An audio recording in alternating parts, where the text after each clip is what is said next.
right, everyone. Welcome back to another part of Unsolicited Fatties Talk Back. Today we are covering, I think it's episode 3, or yeah, I think it's podcast episodes, right? Whatever, you guys know what I mean. This one is called Food Fights and Fat Lib, and the little episode description says, "Dear Prudence, I was fat shamed by my cousin at Thanksgiving and I threw food at her." So this will be really interesting because I'm pretty sure they're going to try to justify the throwing of food. So we'll see how things go. Given that they've had a habit of rambling in the past, this might be a more choppy reaction because, like, if they go back to just talking about their favorite candy or something, I'm gonna be skipping it because it gets monotonous at some point. But anyway, let's go ahead and start it and we'll just see how things go. Hello and welcome to Unsolicited Fatties Talk Back, the podcast where fat people talk back to ex fatties, shitty families, and fucked up holidays. My name is Caleb, and my favorite breakfast food is a cinnamon raisin bagel with some non dairy cream cheese because I am a lactose intolerant baddie on the go.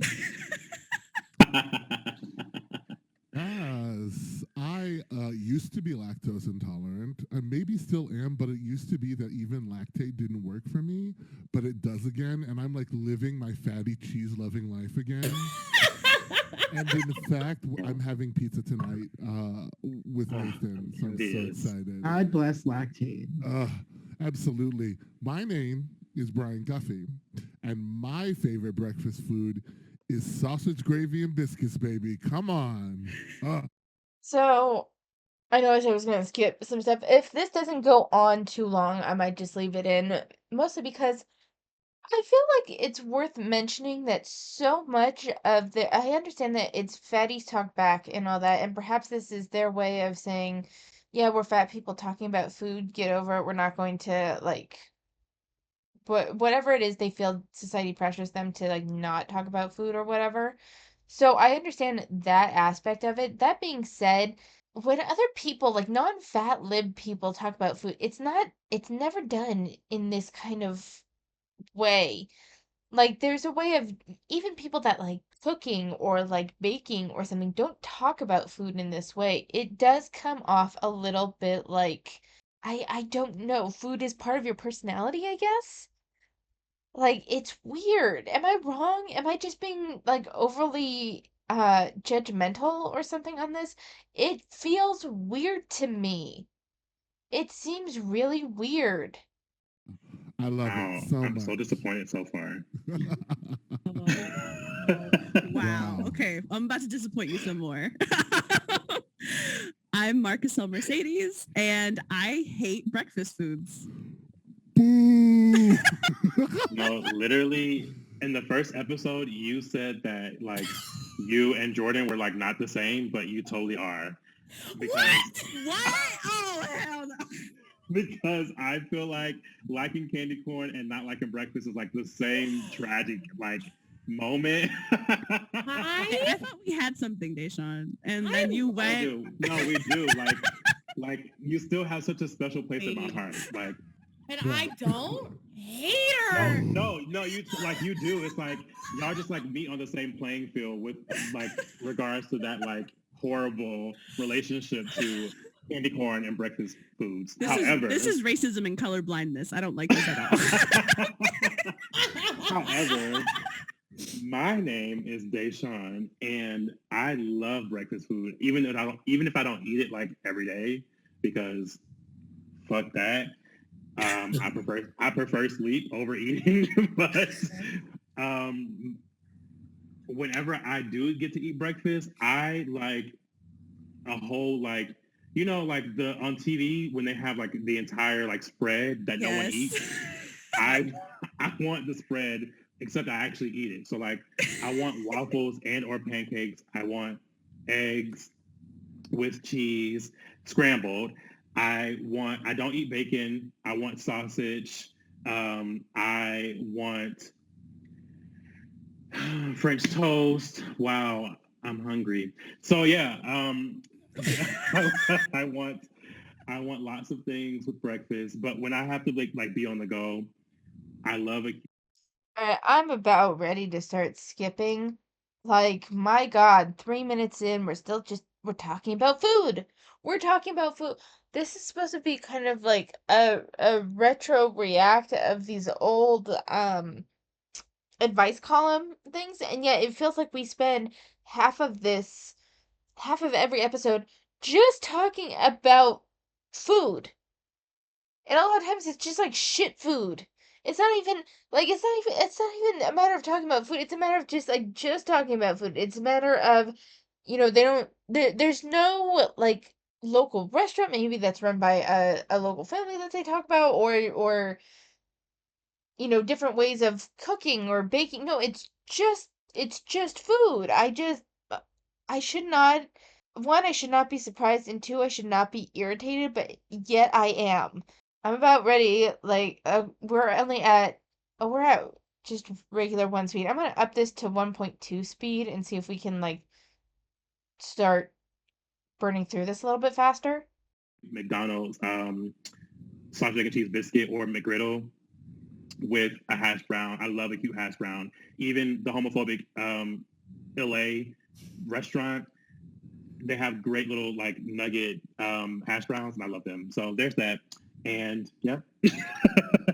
Hash browns are an anytime food though.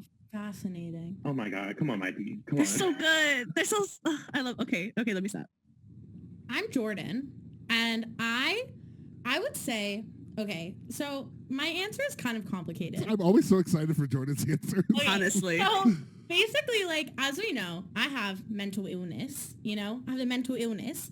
And so something that I have done for my whole life as kind of a safety behavior, you might call it, is I can't have my day if I don't have a large iced latte from either Dunkin' Donuts or Starbucks. It could be from somewhere else, but those are usually just the easiest options.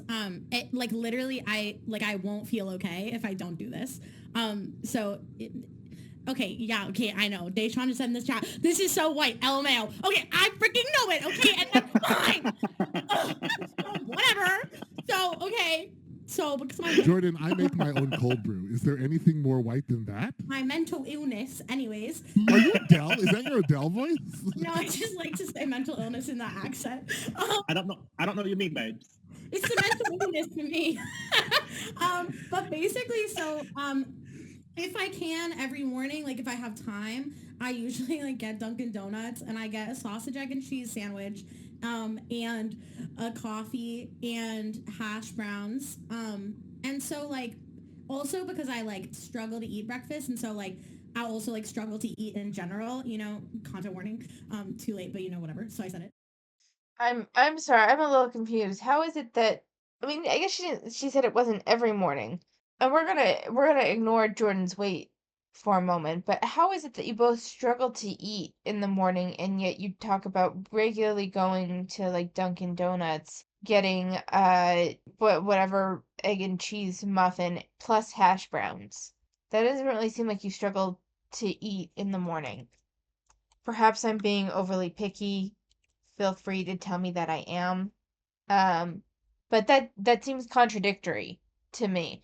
Like, I'm someone that struggles to eat solid food in the morning. My stomach just can't handle it. I've tried eating eggs and I feel like I'm gonna hurl every time I eat it first thing in the morning. Even toast is just like too much for my stomach first thing in the morning. So I have like a protein shake because that's all my stomach can handle. Turn around and say, I can't eat solid food in the morning, but when I can, I do eat muffins. Like it seems contradictory to me. But like, anyways, so like if I start with the day with like a meal that's like a meal, I feel like it's like at least I will have eaten one thing. I don't know. So like that is but it's not my favorite breakfast. That's just like the safety breakfast. But my favorite breakfast, if I'm going to somewhere like nice / making something nice, I'll make huevos rancheros because that's my favorite. You don't know that? All I heard was Quavo Huncho. What is what? Huevos rancheros. What is that? It's okay, so it's like beans and rice and eggs and cheese and a tortilla. Are you British? Hello? It's like a burrito, but with eggs and like undone, like a Please, Mikey. I Please. don't know what you mean, babes. I don't know what you mean, deconstructed babes. burrito with eggs. I don't know what you mean, Anyways. babes. Okay, so You that's heard fine. you okay. You Everyone's a heard hater. tortilla. You heard Everyone's tortilla and went, No, so are I you literally British? I didn't even hear tortilla because all I heard was beans for breakfast, and I was like, the British are coming. The British are coming. Like, what do you Okay, mean? My so other favorite that's is that Okay, I have reached my tolerance for this. We're at 6 minutes and 50 seconds. They are still talking about food.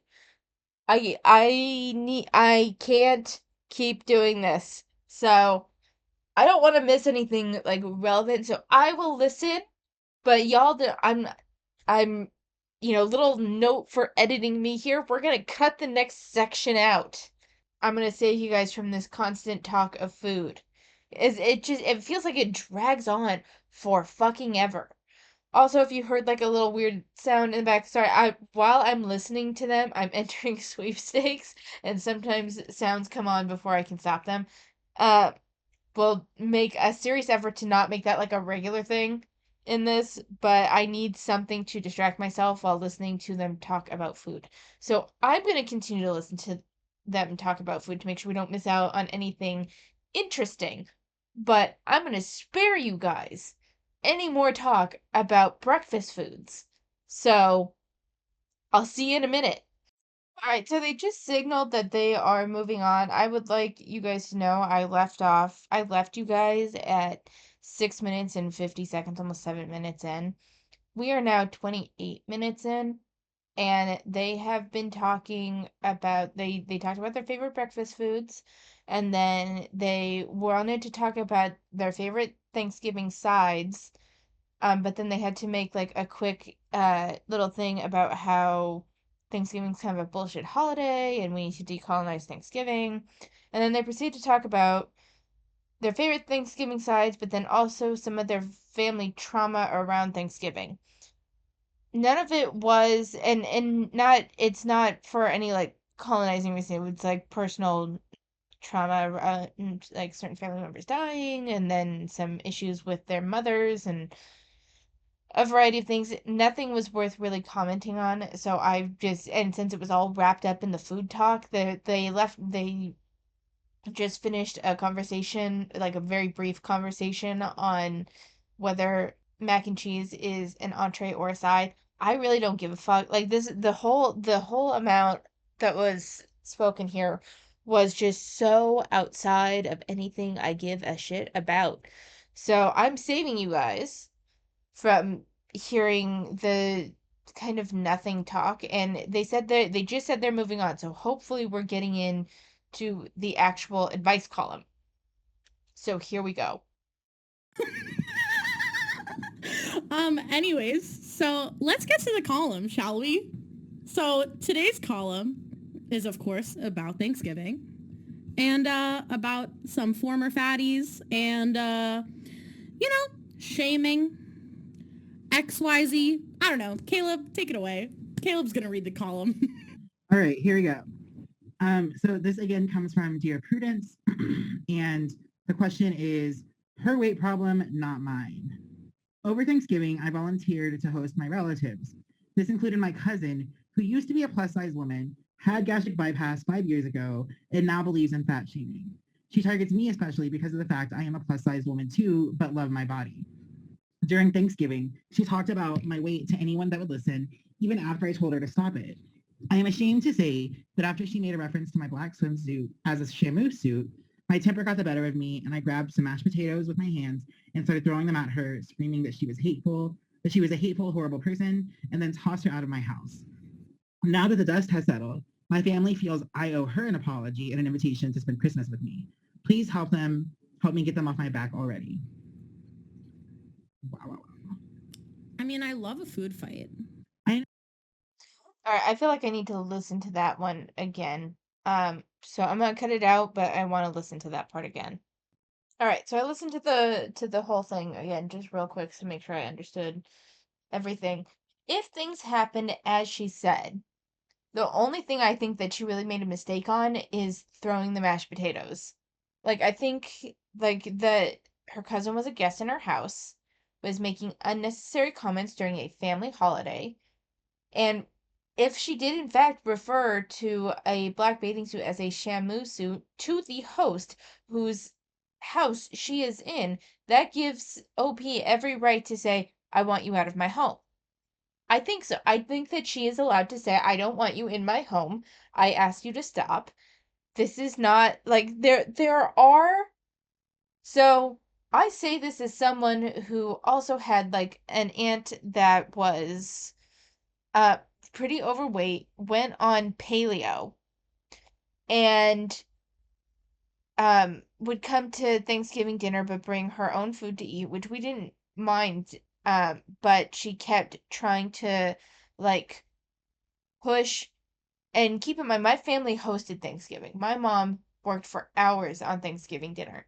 And she would bring her own food, which is fine. We didn't like bring what you want. We get it. But then would proceed to like try to encourage people to eat her paleo food. And even after we're like, no, that's okay. I want the Thanksgiving food. No, but just say, give it a try. I don't want to give it a try.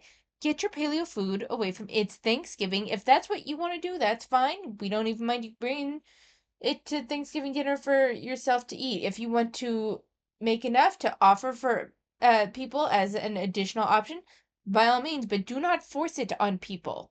So, and then like she would continually try to steer the conversation to her paleo diet. This happened for a couple of years, and this aunt was someone that was very self-centered to begin with, like full on, almost like a main character syndrome sort of situation. So I understand the family members that do not understand the decorum that should happen at family holiday events and pushes the boundaries too far. Like, I completely get that. So if this indeed happened as she says it happened, she was within every right to throw her out of the house. I think throwing mashed potatoes at her is a little weird. Like, to me, that's where you kind of fucked up a little bit. Like, try to if it's really getting to you that much, learn before you reach the point where you are throwing food to say, you know what, I've had enough of this. I want you out of my house. That's the only thing. Do I think her throwing the mashed potatoes was like outrageously out of line? No, but I do think that it was a mistake on her part. I think that you should have kicked her out of your house before you got to that point. That's my personal perspective. Do I think you were outrageously in the wrong for throwing mashed potatoes at her? Not necessarily. Technically, though, that can fall under assault. So be aware of that. Dependent, like, it can technically fall under assault. So that's another reason why it's like you need to maintain control of your emotions, even if this person is pushing your buttons and stuff. I think that that added to the drama of Thanksgiving more so than, you know what? I have asked you to refund my weight stuff in my home at Thanksgiving dinner. You are not respecting that, so I'm going to ask you to leave. And if she doubles down or whatever, then no, I would totally side with OP. She's the one that crossed the line. She's the one that made Thanksgiving uncomfortable for people. She should have been kicked out of the house. I just think that the throwing potatoes and screaming "You're such a hateful person," it like added to the drama of the situation to a level that it didn't really need to be. There's a way to maintain control of the situation and have boundaries without losing control of yourself a little bit, you know? Wow, wow, wow. I mean, I love a food fight. I know. I love that part about actually. I'm like, I think we should encourage more, direct action. I agree. More. I have an issue with some of the fat liberation people. Oh, I love a food fight. Yeah, we should encourage more of that. Do not encourage people to throw food at one. It's a complete waste of food. I just hate wastefulness. That's my own personal thing, but it's a waste of food. And performing physical action due to words that were said is pretty much almost never a good idea. And I don't like that they're encouraging that. I understand the outrage, I understand the anger, but you come off far better if you learn to just control your emotions whilst keeping your boundaries. I've asked you to not comment on my weight in my house at Thanksgiving dinner. You have repeatedly, and then you can like outline the different things. And then finally, you called my bathing suit a shamu suit purely just to insult me in my own house. Please leave. You can be firm. You can be like no nonsense without losing control of yourself and throwing food. So people need to experience consequences for their actions, and I fully support it. That's just okay, but the consequence for the actions is getting kicked out of the house. I don't like I'm not going to go so far as to say, "Oh, you're advocating violence," because I don't think that that's exactly what the food is, but it can be construed as violence and you can get in trouble for assault for throwing food at someone. So it's one of those things where it's like, by all means, hold her accountable for speaking badly about you in your house, especially after you asked her not to. That was a rule in your house that she violated.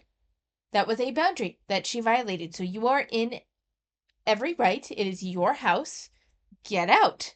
That is the consequence for those actions, not the throwing food, the getting kicked out. Especially because she set the boundary. She set the boundary and then the boundary was crossed. So throw some mashed potatoes. No, don't throw some mashed potatoes. She set the boundary and the boundary was crossed. Therefore, the consequences of that are you are no longer welcome in my home. Not throw mashed potatoes. That's such a juvenile way of looking at it. Like that's what it gets to me. Why are you encouraging such a juvenile response? There's a way to handle it as an adult in which the offender still has to deal with consequences of their actions. The boundary is still enforced, but it doesn't devolve into food throwing. Potatoes, everyone. Yeah, like I get why the person that might, be like the letter writer might be like, that wasn't my best self, not my proudest moment necessarily. But I think it sounds like she was like well within her rights. My hope is that she didn't also have to clean it up. I believe that probably the fucking gastric bypass person should have cleaned it up before she left. I mean, I totally think that the only way that this could be a mistake is if you didn't throw like cranberry sauce or something. Like, don't throw the mac and cheese. Throw the things that don't matter. Yeah, because then it's like, okay, great. Now we get to go plates, and you made a food fight, and it's like, there's no losing there. So that's my only. See, I disagree with that. I think that that's a mistake to like generate a food fight in your house. I just I don't understand the advocation for throwing food. When and the thing is so for the other part of that, like, does OP owe the offender an apology? Honestly, I think either they both owe each other an apology, and her only for throwing the food, not for kicking the person out of the house. For throwing the food. So either they both owe each other an apology, or they both just deal with the situation and I don't think that OP is at all obliged to have her over for Christmas. She violated boundaries. She showed herself to be a terrible guest. I don't want that person in my home again. She's under no obligation to have that person in her home again. I completely agree with that. When it comes to the way the situation was handled, I think that both people acted badly, and so either they both apologize or neither apologize and they just agree to stay away from each other. Like that's kind of it for me. I think that throwing food was going too far. Do I think that it requires a one-sided apology? No. My only thought. I'm curious, has anyone had a similar situation to this? Like with a family member? You mean like? Well, I mean, like in terms of them. Not the shooting food, you? yeah, not the food fight part, but just like having yeah. former fatties like in your family. Because Oh, I know like like that? I do. Yeah, like I do. Or like having like the situation, I feel like the answer is yes. Like having a situation where you had to set a boundary about this kind of stuff and then it wasn't respected. Does, Because I feel does like anybody that's, not have that situation? Let's go that way. Yeah, that's what I would be interested in knowing because, I mean, like I said earlier, like I one of the haven't, reasons you haven't had Okay. like a family member. A former fat. Oh yeah, That's fair. Yeah, no, like all of my family is still fat. They wish they were former fats, but they're all still fat. So situation is like so incredibly complicated. I definitely like support the letter writer. I wish that her family supported her in this boundary and removing this woman from her life. I think she was in the right, and she definitely doesn't have any obligation to um, have her cousin over for Christmas. There are a couple of things like about my input and advice that I think are really important. One is I'm autistic, and so I think that I like black and white thinking comes really easy to me, and it actually is really easy for me to be like, this is fucked up, and I'm gonna opt out and like no longer like participate in this. I think in a way that maybe is not as accessible for non-autistic people. I also just like have a lot of family like trauma and family dynamics where like I was already like sort of um, marginalized even within my own family before coming to like a political consciousness and realizing like how extremely like white supremacist and anti-black they are, even though they are like technically people of color, but they're like very light skinned and white adjacent and very much like the like Mexican Americans that are committed to white supremacy. Um, and so like that also made it just a lot easier for me to dip out of family celebrations. But I do think it's important. Oh, and the other thing I'll say is like I'm also speaking especially to like other non-black people and other non-native people because like Deshaun mentioned earlier, like black and native people have like their own particular like relationships to these holidays and ways of celebrating them that subvert them and hold different meanings. But I think for those of us who are not, I think it's really important to if we really want to like be committed to liberation and be committed to collectivity, that like these are the sacrifices that we have to make of like I actually can't come to like Thanksgiving. I can't celebrate Thanksgiving. I can't go to my fucking racist uncle's house or parents' house that like voted for Trump twice. You know, like I think those stands are really important and they're really difficult. And I hear that. But like freedom and liberation is gonna require sacrifices, especially from us, especially from non-black people and non-native people. Like we are going to have to give up the privilege that not experiencing anti-blackness and not experiencing the intergenerational trauma of colonization and indigenous genocide. We have to give that up if we actually want to be free and be and if we want black folks to be free, it has to be personal for us. And I think that this is that like not just like I don't know. I think there are other arguments where like you go and maybe if you have a nice family that like likes you and listens to you, that is not my experience. But if you do have that experience and you can go and make those interventions and like push your family towards a more radical liberationist perspective, maybe that's an option. But I also think that like telling them they're fucked up and you're no longer going to participate is also a really valid and really important approach that I don't think enough. So here's the deal. I'm not really gonna comment on the other things that he or they uh commented on. When we're talking about going no contact with certain family members, I believe that that's very much a personal choice, and I don't think that you really have to rationalize why you want to go no contact. If you don't want that person in your life, I think you're allowed to just say, I don't want that person in my life. But let's be frank here, the other people around you have the option of choosing as well.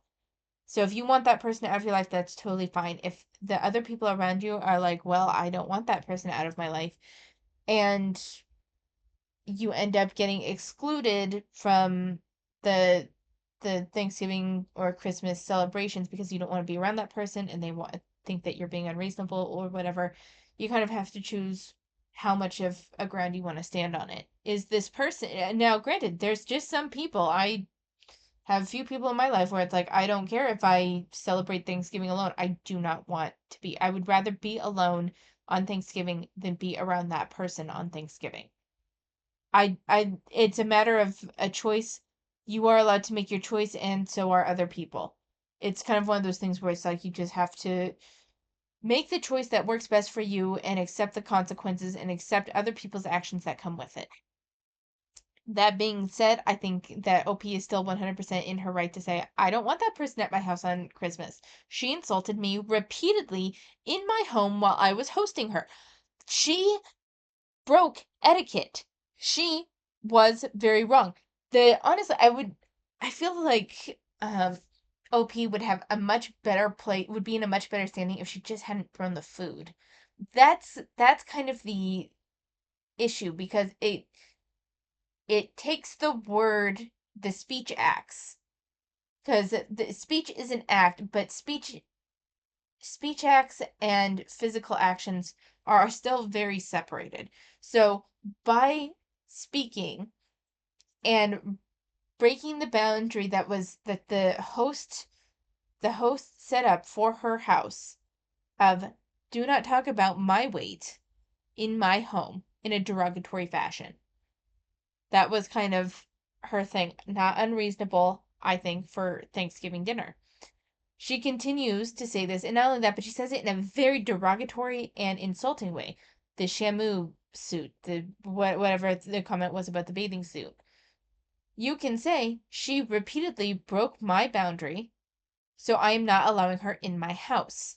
And the act of kicking her out of your house in its own way a speech act. So when you're kicking someone out, saying you are no longer welcome, you are revoking access to your home. If she wants to breach that and bring that into the physical realm of refusing to leave to the point where you have to call the police and whatever else, that's on her. However, unfortunately, OP broke the barrier between speech acts and physical actions by throwing the food. Yelling at her, saying tired of her hateful comments or whatever, that's one thing. Throwing the food is another. That is where the issue lies for me. I still think that OP is fully within her right to say, I do not want this person in my home on Christmas.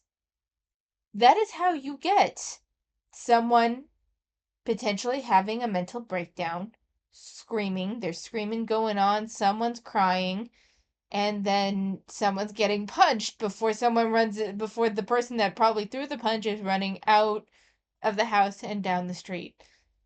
I will not elaborate why I gave such a specific scenario. My point being, I think it's better to not bring someone into the house that you do not want in the house. I want to put that out there.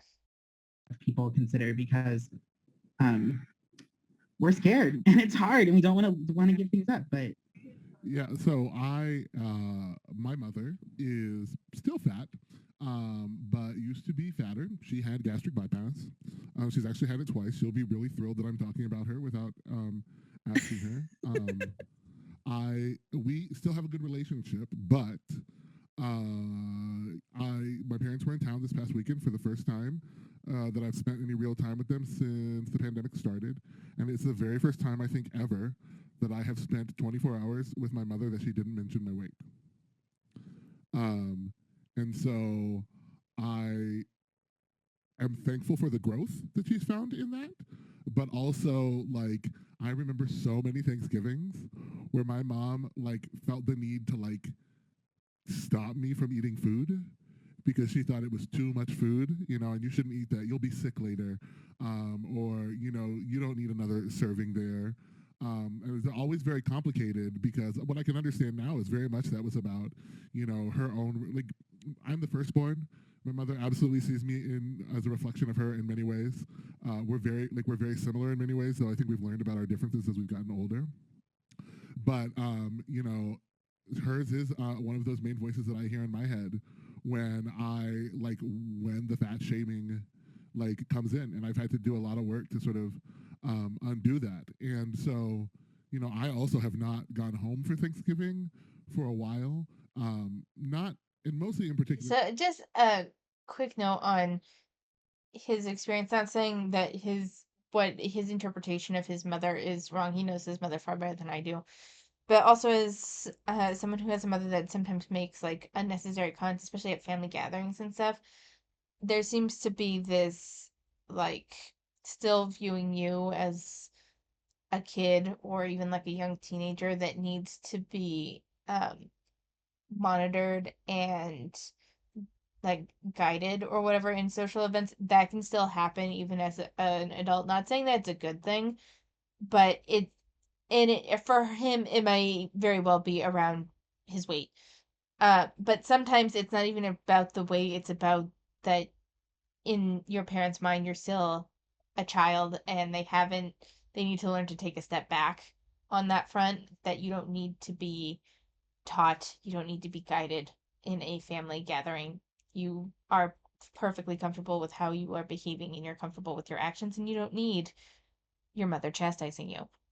So sometimes the parents just haven't breached are just so ingrained in their habits from when you were a kid that that still bleeds out sometimes. Just want to put that out there as a possibility. So we're a little more than halfway through this, but I've been recording for almost an hour because they spent so much time talking about food. So the one thing that I do want to do is it's been a while since I talked about what I'm reading. I do have a bunch of like different titles that I'm reading, but the ones I really want to talk about are The Beloved Little Princess and What It Takes to Be a Villainess.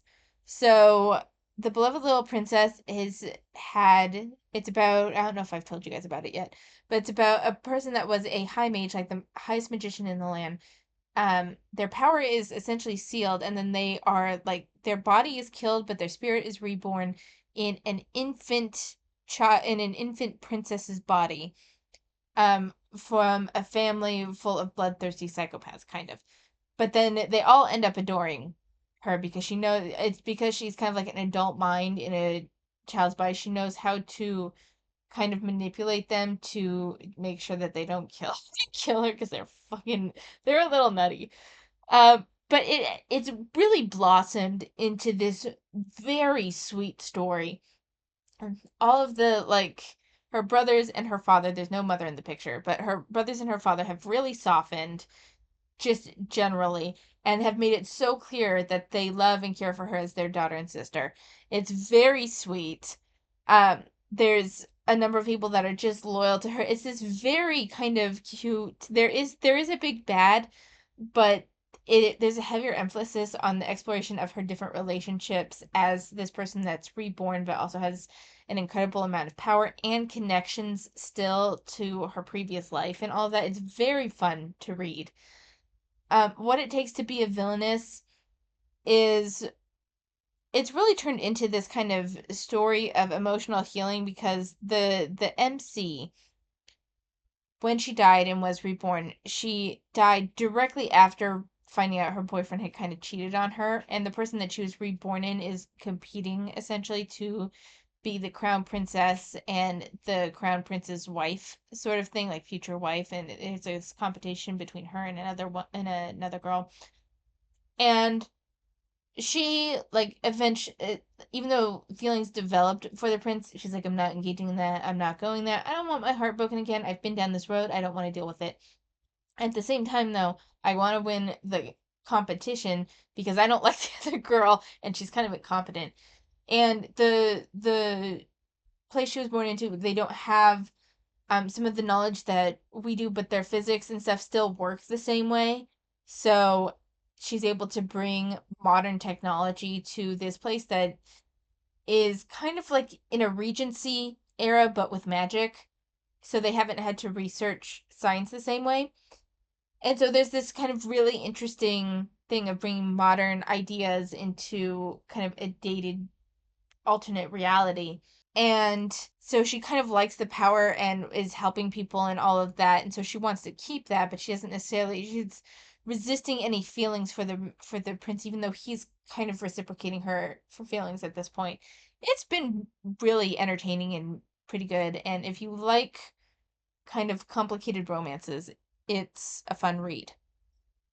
But that's about all I have to say for today. I am working on a new hat, which I'm really excited for. And only 3 more weeks till summer break for me. Yay! The kids are like we have 3 weeks left. I don't know how anyone's gonna survive the last 3 weeks. Because the kids are done. The kids are I adore them, but they are just looking for ways to mess with the adults at this point, and good naturedly, but it's more like some days it's more than I can handle. I'm just like, please just shut up and go back to class. I adore you, but you talk too much. I adore you, but I'm done with these games. Go back to class. Like, that's where I am right now. But anyway, that's it for today. I'll see you guys next week. Thank you so much for watching. And if you can hear the clack, clack, clack, my dog has just broken into my room. So I'm going to go take care of that. Take care of yourselves, and I will see you next time.